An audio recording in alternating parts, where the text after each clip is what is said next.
Untuk mempersatukan umat Islam masih bisa kan Islam mengangkat khalifah. Kalau orang Kristen ada pastor, mereka tetap bersatu Pak Ustaz. Mana pula bersatu? Yang di sini sama yang di Ahmad Yani tak mau.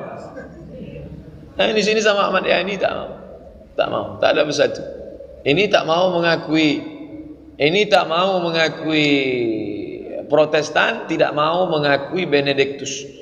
Benediktus pengganti Franciscus, pengganti Benediktus, pengganti Paus Paulus, tidak mau diakui oleh Protestan karena mereka memprotes kepausan. Kenapa tak nikah-nikah? Protes. Kenapa minta ampun pakai kertas? Protes. Karena banyak protes, nanti maka disebut Protestan. Nanti kalau di masjid bapak banyak sedikit protes, panggil dia, Protestan. Asyik memprotes saja kerja-kerja awam. Mereka tak bersatu. Tahsabuhum jami'an wa qulubuhum syatta. Kalian sangka mereka bersatu, padahal mereka tak bersatu. Nomensen, Katolik, Protestan, yang di Suriah Maronit, yang di Mesir Koptik, ditambah lagi Ortodok Afrika, ditambah lagi Metodis, Nomensen.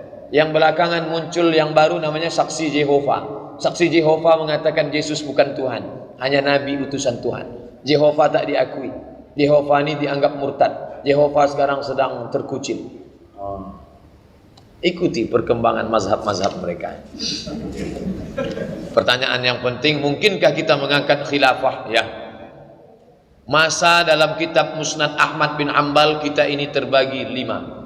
Yang pertama masa kenabian, yang kedua khulafa Rasyidin, yang ketiga muncul Al-Malikul A'id, raja yang menggigit, yang keempat raja yang zalim kacau balau, yang kelima akan muncul khilafatun nubuwah.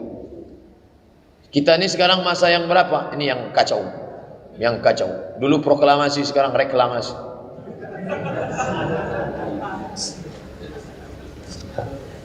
Banyak dari ayat Quran dan hadis yang mengatakan kewajiban berdakwah. Apakah setiap orang wajib berdakwah? Bagaimana jika seorang muslim tidak mempunyai cukup ilmu untuk berdakwah? Ud'u ila sabili rabbik. Ajaklah orang ke jalan Tuhan. Dalam Islam tidak ada namanya holy man, tidak ada biku, tak ada biksu, tak ada pastor. Mengajak ke jalan Allah kewajiban setiap orang. Suami ngajak istri, istri ngajak suami, istri ngajak anak, kawan ngajak kawan, tetangga ngajak tetangga. Friend, ayo kita sholat yuk. Usah kau ajak aku, kau kan bukan ustaz. Emangnya kau LCMA? Ini kan tugas ustaz. Sekolah di Mesir, saya dari ITB, insinyur kan? Iya, urus saja mesin-mesinmu itu. Masalah ngajak itu kewajiban bersama, tapi masalah mengeluarkan fatwa itu alim ulama. Jadi kalau ada tetangga kawan ngajak sholat berjamaah, ngetuk pintu, Assalamualaikum Pak Haji, Waalaikumsalam, kita sudah lama mencari nafkah nih Pak Haji, sisakanlah waktu untuk di jalan Allah, ayolah ke masjid. Tutup pintu. Oh, cakap kasar lagi. Ajak aja anak istrimu. Kau bukan ustaz. Siapa kamu? Baru ke India, Pakistan, Bangladesh sudah berani ngajak-ngajak saya. Ini orang meluangkan rezekinya. Mereka datang itu dengan titik puluh keringatnya, meluangkan waktunya, meluangkan kesempatan dengan anak istri berkumpul, diluangkannya itu untuk mengajak orang ke jalan Allah. Mereka sedang berdakwah. Mereka inilah yang dai. Maka kalau disebut dai kita Ustaz Abdul Somad, enggak. Abdul Somad tidak pernah mengajak orang ke jalan Allah. Abdul Somad menceramahi orang yang sudah di dalam masjid. Masyarakat ini 10, yang ke masjid itu 5, yang rajin sholat subuh itu 2, yang 2 inilah yang diceramahi Somad. Inti, ini Densus 99 semuanya.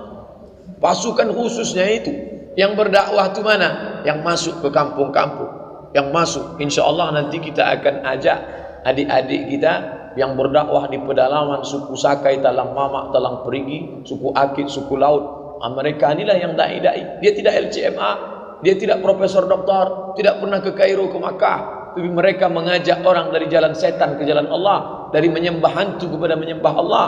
Inilah dakwah. Masalah mengajak kewajiban bersama. Tapi kalau sudah bicara hukum, tanyalah Dr. Mawardi Muhammad Saleh dalam acara Mufti menjawab, tanyalah Ustadz Mustafa Umar, tanyalah para ahli fikih kita. Bedakan antara menjawab fikih dengan masalah mengajak. Ajak mengajak, tanggung jawab bersama. Masalah menjawab pertanyaan, aku cuma ngajak sholat. Kalau masalah hukum sholat, kau tanya Ustadz. Ini beda kan? Jangan, oh, ini bukan tanggung jawab kita nih. Udah ada Ustadz, biar aja lah Ustadz yang ngajak. Apa hukum kerja sebagai tukang eksekusi mati, sementara itu tugas dari atasan? Berdosa enggak Pak Ustadz? Untuk Indonesia, biar supaya yang menembak itu tidak merasa berdosa, maka dipajang ramai-ramai, tak tahu pelurunya siapa yang punya. Jadi di situ tak dikasih tahu entah peluru siapa. Supaya apa? Supaya secara psikologis dia tak merasa bersalah. Akhirnya dia tembak. Siapa yang punya tadi? Bukan peluru aku. Aku tak tahu entah peluru siapa. Pokoknya di antara kita nih yang punya peluru. Itu secara psikologis. Tapi bagaimana dengan yang ada di Jeddah, Masjid Qisas, di Kornes, satu orang megang pedang panjang, langsung kepala, duduknya macam duduk tasyahud awal, tangan diikat ke belakang, tengkuk menunduk, macam batu di belakang, putus, menyembur darah, disemprot bersih. Saya menengok 3 kali, menengok. Selesai saya menengok tu balik 2 hari tak makan, hilang selera makan. Pulang dari tempat pemotongan naik taksi, kokar, jamu panjang. Minen entah, dari mana kamu? Ana syuftu al-qisas hadha. Saya baru nengok orang qisas. Wallahi ana ma syuftu. Demi Allah saya seumur hidup tak pernah nengok. Kalau dia kokar tu kamu. Kenapa tak nengok? Tak berani saya. Berani kali kamu. Bagaimana hukum dia itu? Dia sedang menegakkan hukum Allah. Kalau dia tak ada siapa itu? Maka dia tak boleh merasa berdosa. Dia tak boleh merasa menghabisi nyawa orang lain. Psikologis dia harus dikuatkan. Maka dia itu harus diceramahi 4 mata. Kamu sedang melaksanakan hukum Allah. Kalau tidak, kalau tidak dia nanti terasa bersalah. Aku sudah membunuh, aku sudah membunuh, aku sudah membunuh. Kita kadang motong ayam aja kita tak merasa berdosa. Nah kalau sebab itu jangan merasa berdosa, karena dia sudah melaksanakan kewajiban. Menembak pembunuh, orang bunuh dihukum mati, kewajiban dia. Yang halal darahnya itu siapa Pak Ustaz? 3. La ya'illu damu mri'in muslim illa bi ihda salas. Halal darah karena 3. An-nafsu bin nafsi, pembunuh pancung kepalanya. As-sayyibu zani, orang yang sudah menikah berzina, lempar pakai batu sampai mati, halal darahnya. At-tariku lidini, murtad, halal darah.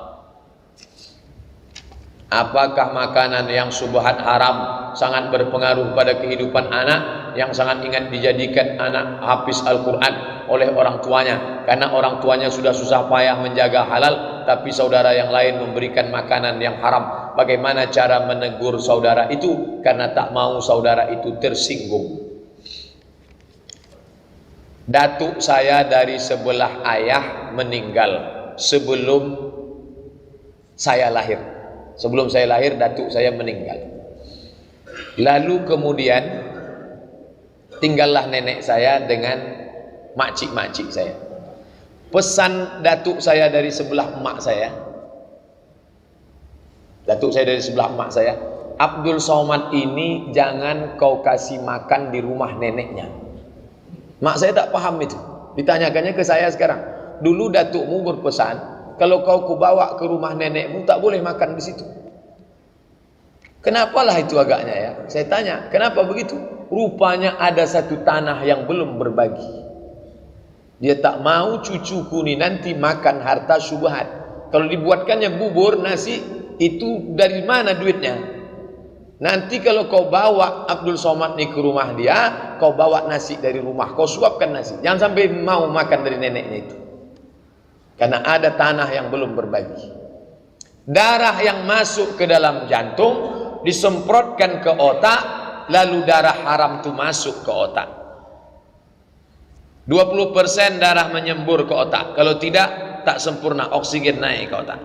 Nasiyatin, ubun-ubun, kazibatin, bohong-bohong-bohong, khati'atin, dosa. Lama saya tak paham kenapa ubun-ubun bohong dosa, ubun-ubun bohong dosa. Sampai akhirnya adik-adik dari Fakultas Kedokteran jurusan otak mengundang saya. Bapak Ibu hadir acara itu, seminar otak. Ustadz, bisa kami undang seminar otak? Saya tak paham. Otak-otak saya tahu.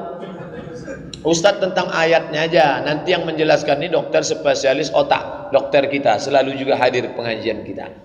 Barulah saya mengerti, rupanya darah ini menyembur ke otak. Otak ini terbagi 4, otak muka, otak belakang, otak kanan, otak kiri. Yang berpikir itu mana? Otak muka. Darah yang haram tadi menyembur ke otak, itulah maka pikiran itu kotor. Tertulis Victor, pikiran kotor. Haram, haram, haram. Jangan suapkan makanan haram. Wa ghudhiya bil haram, ghudhiya bil haram. Setengah mati ustadz mengajar di sekolah tak masuk karena masuk haram. Nauzubillah. Saya sangat prihatin, tersinggung. Tak perlu tersinggung. Nenek makcik saya tak tersinggung, mak saya bawa nasi, tak pernah tersinggung bawa. Ini anak, karena kalian belum berbagi, ada tanah, sebagian sudah, ada satu yang belum kalian bagi. Saya sangat perhatian dengan serial India yang menjamur. Banyak orang tua gemar menonton dengan anak-anak. Bagaimana orang itu Pak Ustadz? Apakah dapat mempengaruhi akidah anak? Komplitlah sudah. Nasiyatin kazibatin khati'ah. Nonton pula utaran. Macam-macam namanya. Oleh sebab itu ini jangan ditonton. Bagaimana caranya Pak Ustadz? Belikan flash disk. Flash disk, isi flash disk itu mengaji saja, mengaji sama nasyid. Putarkan itu, tontonkan ke anak. Terus kalau tak boleh nonton sama sekali, dia perlu juga hiburan. Mengaji anak-anak qori. Bismillahirrahmanirrahim. Itu ditengoknya. Downloadkan itu Musa banyak videonya sekarang, downloadkan. Biar itu saja ditonton. Itu pun ini. Tapi begini, ini orang tuanya mesti ikut. Tak bisa anaknya suruh ngaji, kamu tonton ini ya, mama mau nengok ini sebentar. Oh, tak bisa gitu. Dia harus sama tontonannya. Dia macam bentuk memandikan kudo, bukan macam memandikan beruk. Kalau beruk ikat tali suruh dia mandi. Tak, kalau kudo ikut kita sama. Pak Ustaz, bagaimana tauhid yang dibagi rububiyah, uluhiyah, asma wa sifat? Ini pembagian Ibnu Taimiyah. Kata dia rububiyah, uluhiyah, asma wa sifat. Menuhankan rububiyah, Allah yang mencipta, Allah yang memberi rezeki. Uluhiyah itu Allah saja yang disembah. Asma wa sifat namanya hanya nama-nama Allah, tak boleh nama yang kita buat-buat. Ini yang membagi ini Ibnu Taimiyah. Ijtihad dia ini ditolak oleh Asy'ari. Ini konflik anak Asy'ariyah dengan Ibnu Taimiyah. Saya Asy'ariyah, saya tak membagi rububiyah, uluhiyah, asma wa sifat. Bagaimana orang yang meyakini Allah duduk di atas aras? Kafir. Allah di mana? Allah duduk di atas aras macam Abdul Somad duduk di atas. Kafir. Ayat yang mengkafirkannya mana? 2. Laisa kamislihi syai'un. Allah tak sama dengan apapun. Ayat yang kedua, walam yakul lahu kufuwan ahad. Ustaz udah bahas dalam tertulis. Sudah. Mana dia? Dalam buku 37 masalah populer, dalam judul memahami ayat-ayat mutasyabihat. Ar-Rahmanu 'alal arsy istawa. Allah duduk di atas aras. Baca, pahami baik-baik. Sudah saya tulis. Baca pelan-pelan. Besok hari libur, fokuskan 1 hari untuk memahami Ar-Rahman 'alal arsy istawa yang saya tulis dalam 37 masalah populer. Pak Ustaz, saya seorang muslim karena menikah dengan seorang muslim. Muslim sama muslim tak boleh nikah. Orang tua saya seorang Kristen yang sering membungakan uang. Bank keliling, kredit. Setelah dia meninggal, uang orang tua saya ada 9 miliar di bank. Hasil dari membungakan uang. 5 bersaudara dibagilah uang itu masing-masing. Bagaimana cara saya untuk membersihkan uang riba? Karena saya sudah muslim Pak Ustaz. Uang orang kafir halal. Yang haram itu uang orang Islam. Itulah enaknya jadi anak orang kafir. Kalau bapak dikasihnya halal. Bapak 2 miliar boleh. bapak mau keluarkan zakatnya, habis itu pakailah. Saya tak mau pakai, halal. Illa ma qad salaf, kecuali yang sudah salaf. Salaf itu artinya zaman dulu, waktu Abu Bakar, waktu orang kafir itu masuk Islam. Apakah ketika orang kafir itu masuk Islam dikatakan Nabi, hai orang kafir, semua harta yang riba dulu bakar? Tidak.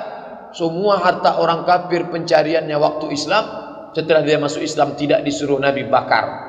Karena dia ulang dari nol, dosanya saja bersih, tapi hartanya itu tidak diulang dari nol. Mana hadisnya bahwa Nabi menyuruh orang kafir yang masuk Islam semua hartanya? Maka harta dia itu, kalau mereka membagi bapak, tak marah dia bapak masuk Islam, maka halal itu bagi bapak. Sedekahkan, keluarkan zakatnya, infak, wakaf, sedekah. Kalau zakat mal boleh tak kita berikan kepada anak yatim yang susah dan orang yang tak punya penghasilan? Innamas sadaqatu lil fuqara, fakir, wal masakin, miskin, wal amilina 'alaiha, amil, wal muallafati qulubuhum, orang masuk Islam, wa fir riqab, budak hamba sahaya mau merdeka, wal gharimin, orang yang terlilit utang, wa fi sabilillah, untuk perang, wa benis sabil, untuk orang putus belanja. Ada anak umur 5 tahun, 10 tahun sekolah, bapaknya meninggal, susah, kita kasih dia, bukan karena yatimnya, karena susahnya. Kalau dia tak ada income sama sekali, fakir, ada income, dia jual koran, kerja di dosmir, cuci mobil, ngamen, maka dia miskin. Ada income tapi tak mencukupi kebutuhan, maka dia masuk dalam asnaf fakir, miskin. Kasihlah. Bagaimana hukumnya merayakan ulang tahun pakai lilin seperti orang-orang barat? Man tashabbaha biqaumin, siapa yang ikut-ikut tradisi suatu kaum, fahuwa minhum, maka dia bagian dari tradisi kaum tersebut. Ustadz pandai ceramah, memangnya Ustadz tak pernah tiup lilin? Pernah. Saya pernah tiup lilin waktu mati lampu. Saya hidupkan lilin, habis itu saya tiup. Tapi saya tak meminta. Yang haram itu dimintakanlah doa untuk setahun akan datang. Tiup nak, kata maknya, tiupnya. Kau minta apa? Laptop. Bulan depan maknya ulang tahun. Tiup ma, kata suaminya. Mama minta apa? Tas kulit. Bulan depan suaminya pula ulang tahun. Tiup pa. Papa minta apa? Bini. Baru tahu. Man tashabbaha biqaumin, siapa yang ikut-ikut tradisi suatu kaum, fahuwa minhum, maka dia bagian dari kaum itu. Bagaimana di akhirat nanti? Wa husyira yaumal qiyamati ma'ahum, nanti di akhirat dia akan dibangkitkan bersama kaum tersebut. Yang menyembah api itu siapa? Majusi, Cina, Konghucu, menyembah api. Maka nanti di akhirat jangan heran dia dibangkitkan bersama Jet Li, Jackie Chan, Chow Yun Fat dan jangan ajak anak-anak kita. Anak ustadz, anak saya, anak adik saya tak boleh. Anak orang lain yang saya bisa ceramahi saya kasih tahu. Anak saya, anak adik saya, anak keponakan saya tak boleh tiup-tiup lilin. Saya tanggung jawab di hadapan Allah SWT. Maka keponakan saya udah sekian tahun tak boleh. Jangan, tak boleh tiup-tiup lilin. Di beberapa tempat ada yang menganggap bahwa ada hari-hari, bulan-bulan yang tak baik, bahkan dilarang melakukan acara pernikahan. Misalnya bulan Zulqa'dah, semua bulan baik, semua hari baik, nikahlah. Bulan Zulhijjah, nikahlah. Bulan Zulqa'dah, nikahlah. Bulan Syawal, nikahlah. Nikahkan anak, nikah. Ini semua kebaikan diberikan Allah Subhanahu wa taala.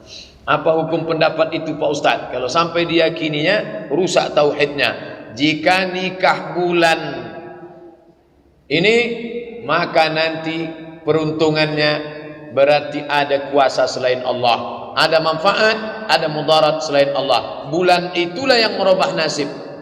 Ini namanya ilmu nujum, perputaran matahari berpengaruh kepada nasib. Haram, tak boleh. Bolehkah menghadiri undangan pernikahan non muslim? Acaranya di mana? Acaranya di Hotel Pangeran. 2 tempat, untuk makanan muslim, untuk makanan non muslim. Saya kemana nih bawa piring? Sana Pak, Bapak muslim ya sana. Datang Bapak tuh jamaah An-Nur, singgah dia sini. Ini untuk non muslim Pak, saya mau ngetes kuahnya aja sedikit. Tak boleh. Kalau acaranya dibuat di sini, tak boleh. Di Hotel Pangeran, di Hotel Arya Duta, di hotel mewah boleh. Di rumah dibuatnya 2 kemah, kemah muslim, kemah non muslim, boleh. Acara misanya jangan datang. Datang, selamat, pulang. Tapi kalau dibuat acaranya di sini, jangan. Boleh. Kenapa? Menimbulkan fitnah, syubhat. Tiba-tiba Ustadz Abdul Somad lewat, saya tengok mobil bapak parkir di situ. Bapak ini kadang-kadang di An-Nur, kadang-kadang di sini pula dia nih. Ustadz, saya sering baca Quran, artinya janganlah kalian menjual ayat-ayat kami dengan harga murah.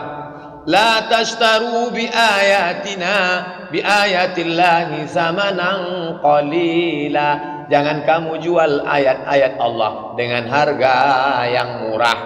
Ayat ini ditujukan kepada siapa? Orang Yahudi yang menulis Alkitab. Alkitab tak boleh ditulis sembarangan, maka ditulis oleh pendeta-pendeta. Maka mereka itu disebut dengan namanya pendeta Al-Qiddis, Holy Man, orang suci. Setelah ditulisnya, dijualnya ini dengan dunia. Dijual. Surat pengampunan dosa. Kamu berdosa? Ya, nih. Ada namanya kursi pengampunan, ditutup pakai kelambu. Ngakulah. Saya pendeta sudah sekian dosa. Ya. Bagaimana nih? Keluarkan surat. Nah, Tuhan sudah mengampuni. Bayar berapa? Bisa diskon? Bisa. Inilah yang tak disetujui Martin. Datang orang Jerman namanya Martin Luther. Kata Martin Luther, masa dosa bisa diampuni pakai surat dibeli? Akhirnya Martin protes. Martin dari Jerman protes. Maka si Martin itu digelar orang Protestan. Martin aja tak setuju, apalagi kita. Nah, itulah ceritanya. Rupanya ini mengikut kepada orang Islam. Siapa orang Islam yang menjual-jual ayat untuk kekuasaan? Tolong Ustaz carikan dulu ayat yang kira-kira menghalalkan kerja saya nih. Oke Pak, wani piro? Nanti saya carikan dalilnya. Assalamualaikum. Waalaikumsalam. Ini Ustaz Abdul Somad. Ya, kami mau buat baleho Pak Ustaz. Terus mau kami tulis An-Nisa imadul bilad, perempuan tiang negara. Idza salaatil bilad, kalau perempuan baik maka negara jadi baik. Wa idza fasadatil bilad, kalau perempuan jahat negara jadi jahat. Hadis riwayat. Kami bingung nih riwayat siapa Pak Ustaz? Itu bukan hadis. Allah tolonglah Pak Ustaz. Ini penting untuk calon anggota legislatif kita. Itu bukan hadis. Tapi ada ustaz yang mengatakan hadis. Cantik dia. Itu bukan hadis. Sampai mati kalian cari di kitab tak akan ada. Itu bukan hadis. Itu tak siapa yang buat-buat. Kalau saya mau jahat, itu ada tuh dalam kitab sunnah. Kalian bayar aja sama saya agak 10 juta. Nanti saya carikan insyaAllah. Itulah yang menjual-jual ayat Allah Subhanahu wa ta'ala. Jangan kau jual dengan harga yang murah. Seberapapun harga di dunia ini murah. Kenapa? Karena di akhirat akan ada balasan. Khairum minad dunya wa ma fiha. Lebih baik daripada dunia dan isinya. Apakah dibolehkan kita bermain trading saham? Apapun nama transaksinya, sampai akhir zaman nanti terus mengalami perkembangan pesat. Maka kalau selamat dari 3 halal, tidak ada ghish, tipu, tidak ada zulm, aniaya, tidak ada gharar, gambling, ketidakpastian, halal. Kalau ada ghish, ada zulm, ada gharar, haram. Pikirkan sendiri, renungkan sendiri, ada tak yang 3 itu? Kalau ada, haram. Mustikah 3-3-nya? Tidak, ada saja 1. Gharar, gambling, ketidakpastian, ghish, tipu, zulm, aniaya, haram. Anak saya sudah meninggal dunia, innalillah. Ayah saya sudah meninggal dunia, innalillah wa inna ilaihi. Ibu saya masih sehat, alhamdulillah. Punya tanah, dapat dari warisan orang tuanya. Ibu saya masih sehat, punya tanah, dapat dari warisan orang tuanya. Tanah tersebut kemudian dibangun ayah saya rumah. Paham? Tanah punya ibu, rumah punya ayah. Apakah tanah dan bangunan tersebut menjadi warisan buat kami sebagai anak-anaknya? Tanah itu tetap punya almarhumah ibu. Karena orang menikah hartanya tidak otomatis berpindah. Jangan katakan ketika kita nikah sama istri kita, lalu kita katakan, Adinda, sejak hari ini kau adalah istriku dan aku adalah atasanmu, maka semua hartamu yang kau dapat dari bapakmu, datukmu, moyangmu itu semua sudah punya aku. Ajarkan anak-anak perempuan kita, kalau kau nikah nak, hartamu tidak jadi harta suamimu, harta masing-masing. Oleh sebab itu tanah itu punya ibu yang masih hidup. Rumahnya, nah itu terserahlah bagaimana. Mana bisa kami jual rumah tak? Musyawarah, jangan berkelahi. Wa amruhum syura bainahum. Duduk bersama, duduk. Saya diundang, Ustadz datang ke rumah kami, insya Allah datang. Saya sangka undangan kenduri makan-makan, rupanya dua kelompok mau berkelahi masalah harta warisan. Sudah siap mau menerkam nih. Mereka cuma ngundang wasit aja di situ.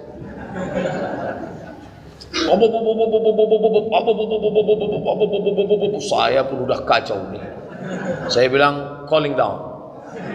Oke. Saya diundang ke sini sebagai orang yang dianggap paham agama, maka izinkan saya bicara. Almarhum meninggalkan ini begini-begini, yang ini dapat jatah begini-begini. Kalau kalian dengar cakap saya ini, pakailah. Kalau kalian tak dengar cakap saya ini, pergilah kalian ke pengadilan. Itu yang dapat saya sampaikan. Terima kasih atas segala perhatian. Assalamualaikum warahmatullahi wabarakatuh. Saya pun pulang. Seminggu sesudah itu datang telepon dari kelompok yang ini. Alhamdulillah Pak Ustaz, sudah lembut hati kami. Datang pula kelompok ini. Sudah lembut hati. Alhamdulillah. Kalau tak mau, pergi ke pengadilan. Selesaikan. Menang jadi arang, mati kalah jadi abu. Nah, ini agama ini menyelesaikan musyawarah. Jangan selesaikan dengan kepala panas. Ustaz, bagaimana hukum masjid yang terdapat kuburan di bagian depan mihrabnya, seperti Masjid Ar-Rahman? Apakah sah solat di sana Pak Ustaz? Sah. Ada Ustaz mengatakan tak sah. Kalau tak sah, maka tak ada yang sah solat Bapak Ibu di Masjid Nabawi, karena di situ ada makam Nabi. Itu kan Nabi Pak Ustaz. Kalau Nabi tak apa-apa. Di samping Nabi ada Abu Bakar, di samping Abu Bakar ada Umar. Tapi kata Ustaz kami tak sah. Dicampur aduknya. Jangan campur adukkan antara tiga. Yang pertama, solat di masjid yang di sekelilingnya ada kubur. Dua, solat menghadap kubur. Tiga, menjadikan kubur sebagai masjid. Wah. Yang dimaksud Nabi itu mana? Jangan campur aduk antara tiga. Yang dimaksud Nabi, la'anallahu al-yahud wan nasara. Allah melaknat orang Yahudi dan Nasrani. Kenapa Allah melaknat? Ittakhadhu qubur anbiya'ihim masajid. Karena mereka merubah makam-makam orang soleh dijadikan sebagai masjid. Ini makam. Diratakan makam itu, dibuat masjid di atas. Itu yang tak boleh. Untuk ngalap barokah. Sampean Arab nanti, Arab ngalap barokah. Maka kubur, ini kubur Abdul Somad, diratakan dengan ekskavator, dibangun masjid di atas. Masjid As-Somad. Siapa yang sholat di atas, itu yang dilaknat Allah itu. Adapun sholat yang ada masjid di sampingnya, kubur, ada kubur, maka tidak menjadi masalah. Sudah saya bahas dalam 37 masalah populer tentang masalah sholat di masjid yang ada kubur. Saya punya utang 150 juta. Saya mau jual saja rumah kontrakan, dapatlah agak 500. Saya punya kemauan untuk mengumrohkan adik dan abang saya yang hidupnya hanya pas-pasan. Kalau rumah itu laku, tangan kanan tak boleh tahu kalau kita memberi tangan kiri. Bagaimana halnya kalau saya diam-diam saja, tak perlu tahu istri dan anak-anak?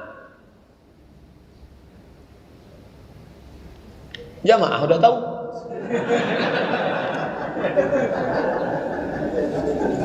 Ini masalah berumah tangga ini.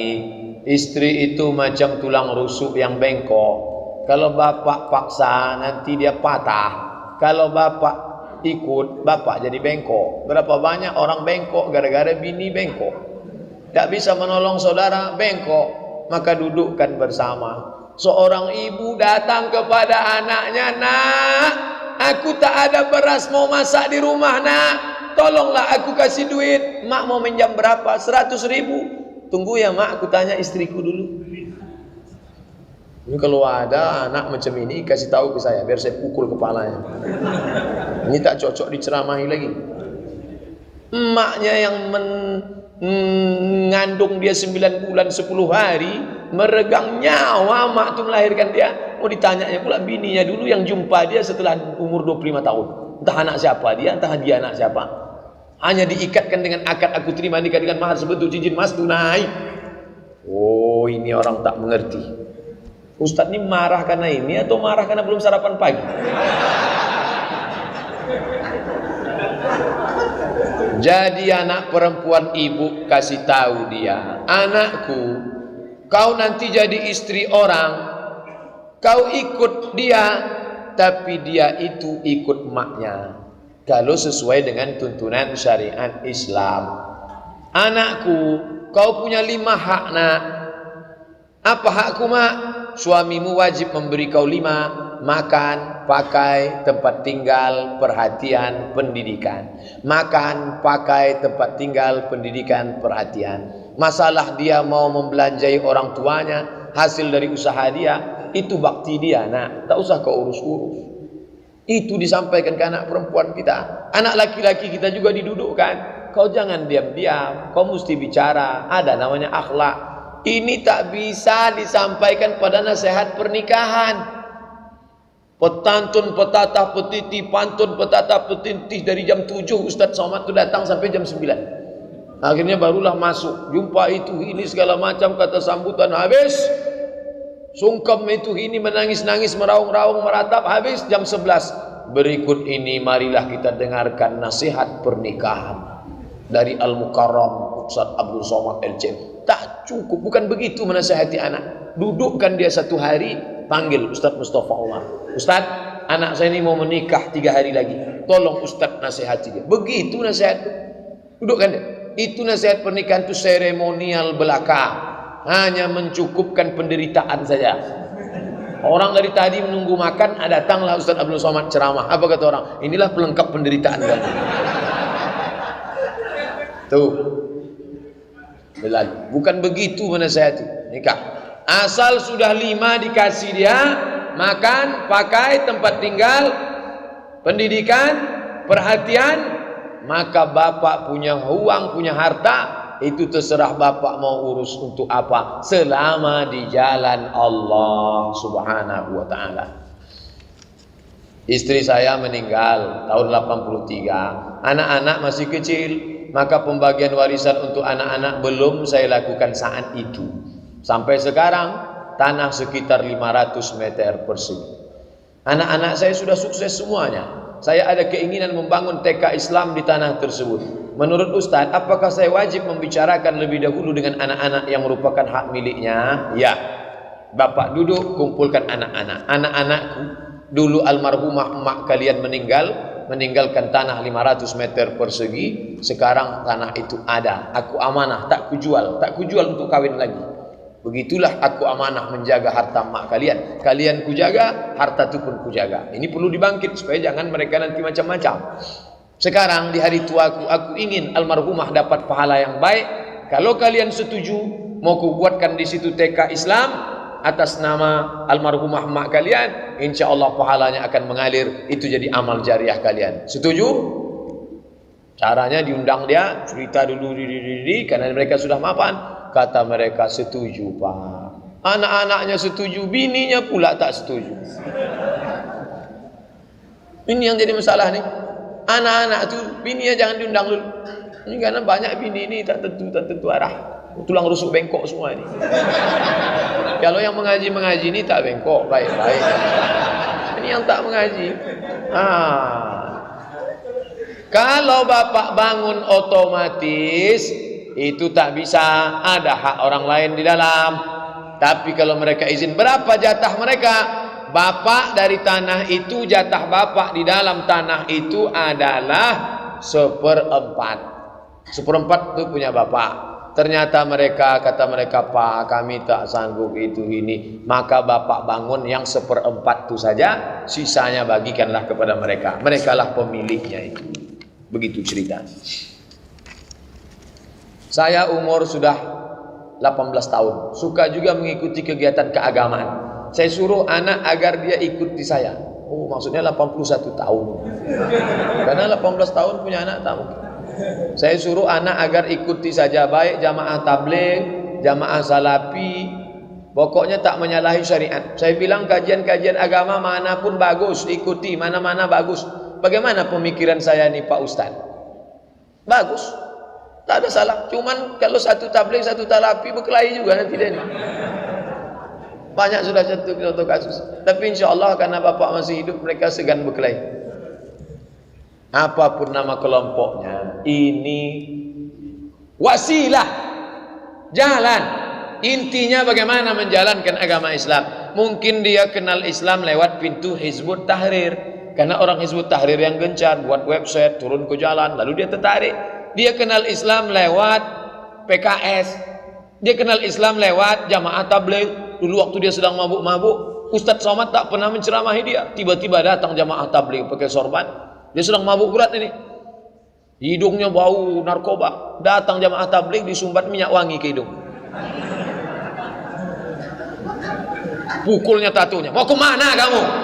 Mau masuk neraka ya? Tobat dia. Itu pintu masuknya saja. Pintu masuknya. Setelah itu dia pun tobat nasuha. Baik. Jangan bersikut-sikut di jalan. Kamu tadi ke Masjid Agung An-Nur naik apa? Naik motor, sampai. Naik mobil, sampai. Naik sepeda, sampai. Saya tadi naik pesawat pula. Jauh dari luar kota, sampai. Itu jalan. Jangan bersikut-sikut di jalan, berkelahi di jalan. Intinya sampai ke masjid melaksanakan syariat Islam. Selama jalan itu masih ahlus sunnah wal jamaah. Tapi kalau sudah jalan khawarij, jalan syiah, jalan mu'tazilah, keluar dari ahlus sunnah wal jamaah. Sewaktu saya masuk kerja dulu, mau tak mau harus memberikan uang untuk diterima karena ketatnya persaingan. Saya sudah bekerja belasan tahun, prestasi bagus, membuat saya punya jabatan. Saya hanya berpikir-pikir bagaimana caranya agar kehidupan keluarga di akhirat nanti. Apakah bisa bersih hidup keluarga saya jika saya melakukan sholat taubat dan sering-sering mengikuti majelis ilmu di masjid-masjid atau musola. Cerita masuknya dulu gimana? Misalnya penerimaan CPNS.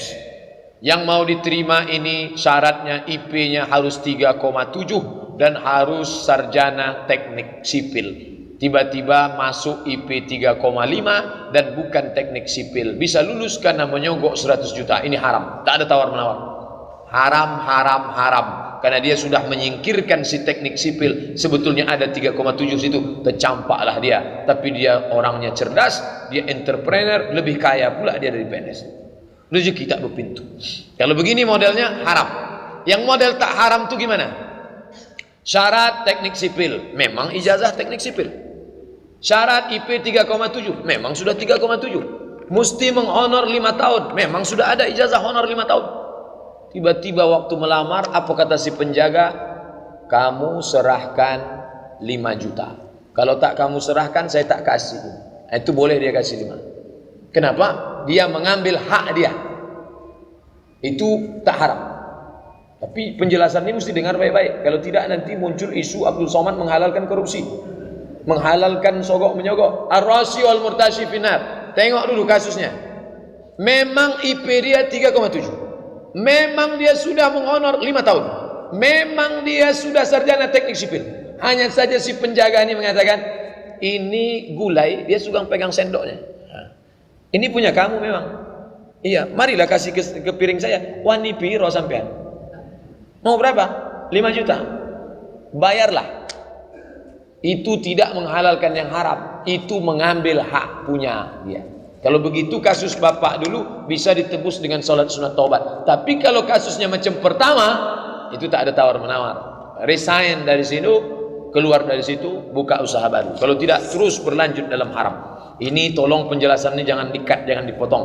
Nanti muncul fitnah. Abdul Somad dah banyak betul fitnah. Capek dah mikirkan. Saya belum pernah melakukan sholat istikharah karena saya masih bingung untuk memperkirakan bagaimana tanda-tanda yang harus dipilih nantinya. Tolong Pak Ustaz. Salat sunat 2 rakaat, niatnya tolong kasih aku signal ya Allah, mana yang mau kupinang ini. Yang satu kaya tapi muka pas-pasan, yang satu cantik tapi biasa-biasa saja. Allah. Kata Pak Ustadz, nanti ada getaran. Mana yang nampak kau bergetar? Entahlah Pak Ustadz, dua-duanya bergetar. Di saat tenang, dalam tak ada signal. Kalau kepada Nabi namanya wahyu, kalau kepada orang namanya ilham. Apa itu ilham?